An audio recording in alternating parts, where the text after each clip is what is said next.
सभी बहन भाइयों को नमस्कार। आज के विषय आहार प्रबंधन में जो गाय के आहार प्रबंधन के बारे में हम लोग प्रोटीन तक चर्चा कर चुके थे। उसके आगे का जो भाग है वसा, उस पर हम चर्चा करेंगे। वसा ऊर्जा का मुख्य स्रोत है, जिसका शरीर की अनेक क्रियाओं के चलाने में प्रयोग होता है।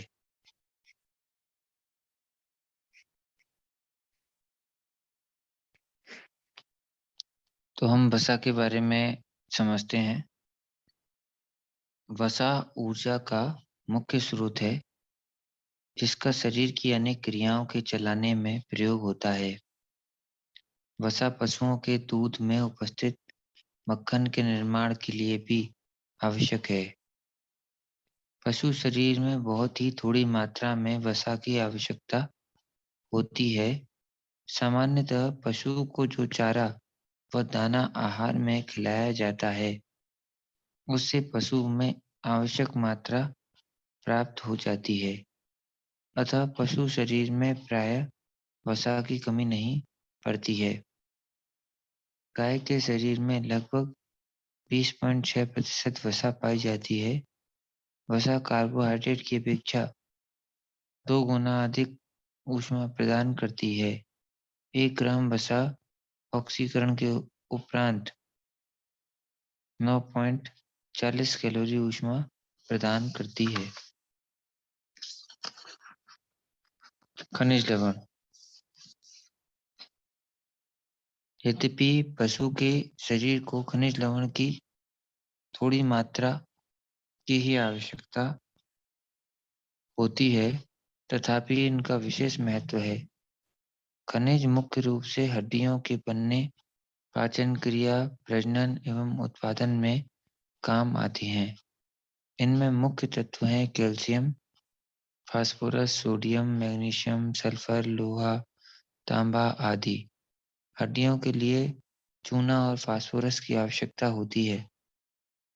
रुधिर के लिए लोहा आवश्यक है तथा शरीर के अंतःस्रावों के बनने में साधारण नमक की आवश्यकता होती है।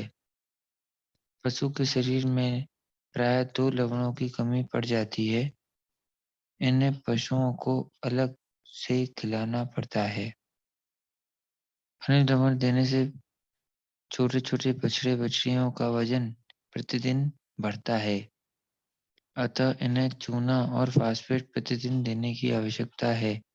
ये बढ़ते हुए पशुओं में हड्डी, दांत इत्यादि अंग बनाने में सहायक होते हैं।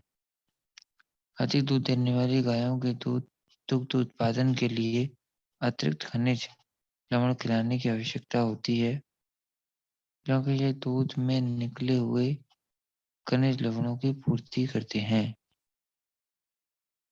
बैलों को अधिक काम करने पर खनिज लवणों की अधिक आवश्यकता होती है। आहार के अलावा इन तत्वों की पूर्ति खनिज लवण मिश्रण से की जाती है, जो कि बाजार में विभिन्न नामों से उपलब्ध होते हैं। विटामिन। इनकी सूक्ष्म मात्रा में आवश्यकता होती है, परंतु इनका vitamin A, B, C, D, E व के रूप में इनका प्रयोग होता है। पशु की सामान्य वृद्धि एवं स्वास्थ्य से इनका घनिष्ठ संबंध है। सभी विटामिनों के अलग-अलग कार्य एवं योगदान हैं। इसमें मात्र विटामिन ए को आहार में देने की आवश्यकता होती है, अतः स्वतः ही मिल जाते अन्य स्वतः ही मिल जाते हैं तथा जुगाली करने वाले पशुओं के रुमेन में सूक्ष्म जीवाणु द्वारा विनिर्मित कर दिए जाते हैं। यह पशुओं की वृद्धि एवं दुग्ध उत्पादन दोनों ही कामों के लिए आवश्यक है। इसकी कमी हरे चारे की लगभग 5 किलोग्राम हरे चारे से पूर्ति की जा सकती है। हरे चारे में पाए जाने वाले कैरोटीन नामक पदार्थ से विटामिन ए के निर्माण की क्षमता पशुओं में पाई जाती है। पशु इस बीमारी इस विटामिन को अपने यकृत में संजो कर रख सकते हैं। जिस गाय को हरा चारा नहीं मिल पाता है वह कुछ समय तक यकृत में एकत्रित विटामिन का उपयोग कर सकती है। इसकी कमी होने पर पशुओं, बछड़ों एवं बड़े पशुओं की वृद्धि रुक जाती है और वह विविध रोगों के शिकार होने लगते हैं। पशुओं की आंखें खराब हो जाना, त्वचा पर दाने निकल आना, अस्थियों का टेढ़ा हो जाना इत्यादि रोग विटामिन ए की कमी में होते हैं। Vitamin B one. Vitamin B जटिल समूह में 12 विटामिन होते हैं। इसमें विटामिन वन, विटामिन टू प्रमुख हैं। विटामिन बी वन शरीर के बढ़ने तथा स्वास्थ्य के निर्माण को रखने में सहायक होता है। इस विटामिन के अभाव में स्नायुओं पर गहरा प्रभाव पड़ता है, भूख कम लगती है और थकान बढ़ जाती है। इस विटामिन की अधिक कमी होने पर पशुओं को बेरी-बेरी रोग हो जाता है। यह विटामिन प्राय अनाजों की ऊपरी सतह में एकत्रित रहता है, अतः पशुओं को खिलाई जाने वाली भूसी में पर्याप्त मात्रा में मिल जाता है। Vitamin C. इस विटामिन की कमी से पशुओं में स्कर्वी नमक रोग हो जाता है। इस रोग से पशुओं की संधियों में शिथिलता आ जाती है, उन्हें भूख नहीं लगती है, उनका वजन घटने लगता है। सामान्यतः फार्म पशुओं में इस विटामिन की कमी नहीं होती, अतः उन्हें चारे में इस विटामिन को देने की आवश्यकता नहीं पड़ती। सूखी दाल अथवा अनाजों में यह विटामिन नहीं होता, लेकिन इन्हें पानी में भिगो देने पर अंकुरित होने के पश्चात वह विटामिन पर्याप्त मात्रा में उत्पन्न हो जाता है। Vitamin D. यह विटामिन डी हड्डियों एवं दांतों को दृढ़ बनाता है। इस विटामिन की कमी से रिकेट्स नामक रोग हो जाता है, जिससे हड्डियां मुलायम पड़कर टेढ़ी-मेढ़ी हो जाती हैं। जिन पदार्थों में विटामिन ए पाया जाता है, उन सब में यह विटामिन सी भी पाया जाता है। नंगी त्वचा पर सूर्य की धूप लगने पर विटामिन डी की कमी नहीं रहती। इस कारण यह पशुओं की त्वचा में अर्गोस्टिरेरोल नामक पदार्थ होता है, जो सूर्य की किरणों से प्रभाव प्रभाव में विटामिन डी में परिणत हो सकता है।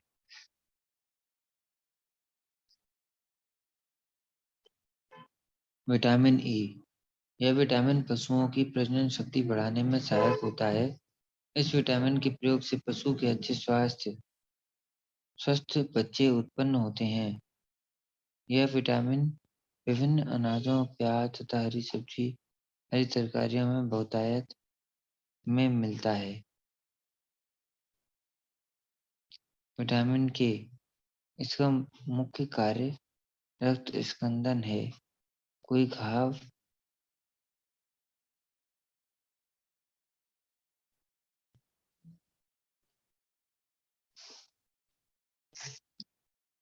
विटामिन के जो मुख्य कार्य हैं वो रक्त स्कंदन है। कोई घाव हो जाने पर यह रक्त के बहने को रोकता है। यह विटामिन ए, डी तथा ई के साथ वसाओं में पाया जाता है।